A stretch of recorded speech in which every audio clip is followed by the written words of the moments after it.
한국 내 북한 인권단체들이 한국 정부의 사무검사 시행 결정을 규탄하는 서한을 유엔과 유럽연합 등에 보냈습니다. 미국의 인권 전문가들은 한국 정부가 대북전단을 보낸 탈북민 단체 두 곳의 법인 설립 허가를 취소한 데 대해 북한 정권의 요구에 굴복한 조치로 한국의 민주주의 전통을 크게 훼손한 결정이라고 비판했습니다. 조상진 기자입니다.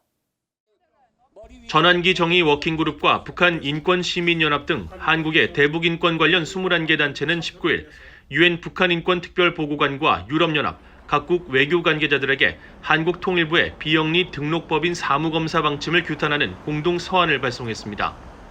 이들 단체들은 서한에서 북한 인권단체들과 탈북민들의 목소리를 억제하려는 한국 정부를 예의주시해야 한다며 최근 한국 정부가 북한 인권단체들에게 하려는 일련의 조치는 우려할 통제 조치의 시작이라고 주장했습니다. 그러면서 한국 정부가 이러한 시도를 철회할 수 있도록 국제사회가 나서줄 것을 요청했습니다. 정부가 이제 북한에서 문제 제기를 한 전단 두 군데를 취소를 한 이후에 거기서 그치지 않고 북한 인권단체들을 다 침묵 또는 정부에 협조하도록 하라는 그런 이제 압박을 하고 있는 그런 분위기가 자꾸 만들어주니까 이렇게 있을 수가 없다. 그래서 이제 국제사회로 알려서 이 문제를 예의주시해달라. 국제사회가 일종의 경고음을 내달라. 이런 요청의 취지였고요. 앞서 지난 16일 한국통일부는 최근 탈북민 단체의 대북전단 살포를 계기로 이달 말부터 소관 비영리 등록법인에 대한 사무검사를 시행한다며 북한 인권과 정착 지원 분야의 등록법인 95곳 가운데 매년 제출해야 하는 운영 실적을 보고하지 않은 곳이나 내용이 불충분하거나 추가적 사실 확인이 필요한 곳 등 25개 법인을 추려 1차로 사무검사를 진행할 방침이라고 밝혔습니다. 이와 관련해 통일부 당국자는 대북전단 문제가 북한 관련 민간단체들에 대한 사무검사 계획의 계기가 된 것은 맞다면서도 강제 수사권이 없는 해당 단체의 협조를 전제로 한 행정행위라고 설명했습니다.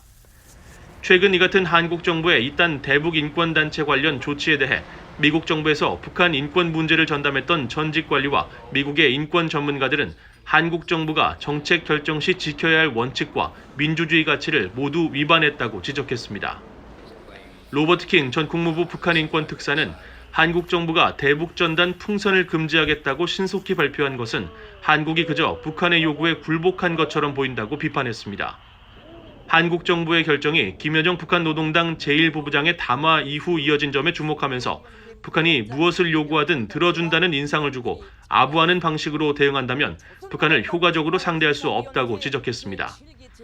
그레그 스칼라튜 미국 북한인권위원회 사무총장도 한국 정부의 최근 결정을 재앙적이라고 비판하면서 한국 정부가 북한 지도부를 달래기 위해 김정은 정권의 비판적인 탈북민 운동가들에게 재갈을 물리고 있다는 사실을 분명히 보여준 것이라고 규탄했습니다. 그러면서 한국은 지난 20여 년 동안 경제 강국이자 민주주의 국가로 세계의 롤모델로 높게 평가돼 왔지만 모두가 알던 민주주의 국가가 맞는지 의문을 제기하게 하는 조치를 최근 잇따라 취하고 있다고 지적했습니다.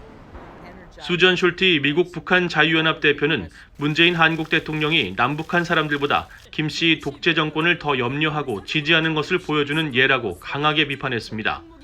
이어 한국 정부가 탈북민들의 표현의 자유를 훼손하고 자유민주주의를 서서히 무너뜨리고 있으며 한국 헌법과 국제 협정들도 위반하고 있다고 지적했습니다. BOA 뉴스 조상진입니다.